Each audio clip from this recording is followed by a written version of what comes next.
સુરત જિલ્લા એલસીબી પોલીસને મળેલી ચોક્કસ બાતમીને આધારે કામરેજના મોથાણા ગામમાં આવેલા માર્બેલા ફાર્મ હાઉસ ઉપર દરોડા પાડવામાં આવ્યા હતા। અહીં ઇમરાન ઉર્ફે લાલો ઈટવાલા, જાફર રઝાક શેખ નામના શખ્સોને ફાર્મ હાઉસ ઉપર ભાડે રાખીને મોટે પાયે જુગારધામ શરૂ કર્યું હતું। પોલીસની રેડ દરમિયાન સ્થળ ઉપરથી સુરત શહેરના નાનપુર અને લિંબાયત વિસ્તારના કુલ 30 જેટલા જુગારીઓ રંગે હાથ ઝડપાયા હતા।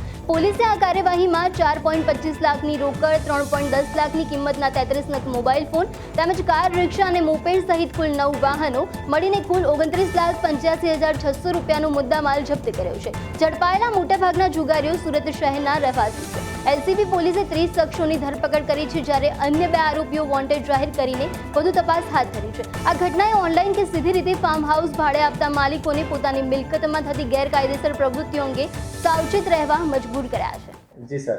રેન્જ આઈજીપી શ્રી સુરત વિભાગ સુરત તથા પોલીસ અધિક્ષક શ્રી સુરત રૂરલ નાઓએ વિસ્તારમાં ચાલતી પ્રોહિબિશન તથા જુગારની પ્રવૃત્તિઓ સદંતર નાબૂદ કરવા માટે આપેલ સૂચના અનુસંધાને સુરત રૂરલ એલસીબી તથા પેરોલ ફોલોની ટીમ અલગ અલગ ટીમો બનાવી નાઇટ પેટ્રોલિંગમાં હતી। તે દરમિયાન તાબાના માણસોને માહિતી મળેલ કે મોરથાણા ગામની સીમમાં આવેલ માર્બેલા ફાર્મ હાઉસ ખાતે બહારથી આવેલા ઈસમો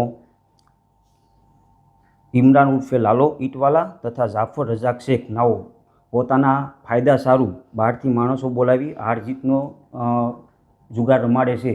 જે અનુસંધાને સદર સ્થળ પર અમારી ટીમ રેડ કરવા જતાં 30 ઈસમો સ્થળ પર પકડાઈ ગયેલ, જેઓની અંગ ઝડપી દરમિયાન 4,25,600 રોકડ રૂપિયા મળી આવેલ તથા અન્ય મોબાઈલ અને વાહનો અન્ય મુદ્દામાલ કુલ રૂપિયા 29,85,600નો મુદ્દામાલ મળી આવેલ, જેમાં 2 આરોપીને વોન્ટેડ જાહેર કરવામાં આવેલ છે અને આ અંગેની વધુ તપાસ કિમ પોસ્ટને સોંપવામાં આવેલ છે।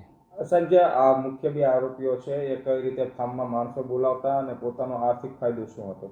આ જે 2 આરોપીઓ જે છે તે પોતાના ફાયદા માટેથી ઓનલાઈન ફાર્મ બુક કરતા હતા અને બુક કરીને બહારથી માણસો બોલાવી અને પોતાના હારજીતમાં ફાયદા સારું થઈને ત્યાં જુગાર રમાડતા હતા। સર, જે ઝડપાયેલા આરોપીઓનો કંઈ ગુનાહિત ઇતિહાસ?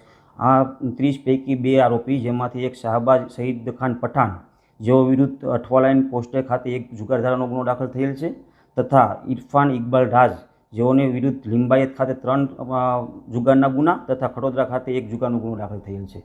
આ કેસની તપાસ ક્યાં સોંપવામાં? આ કેસની તપાસ કિમ પોલીસ સ્ટેશનને સોંપવામાં આવેલ છે।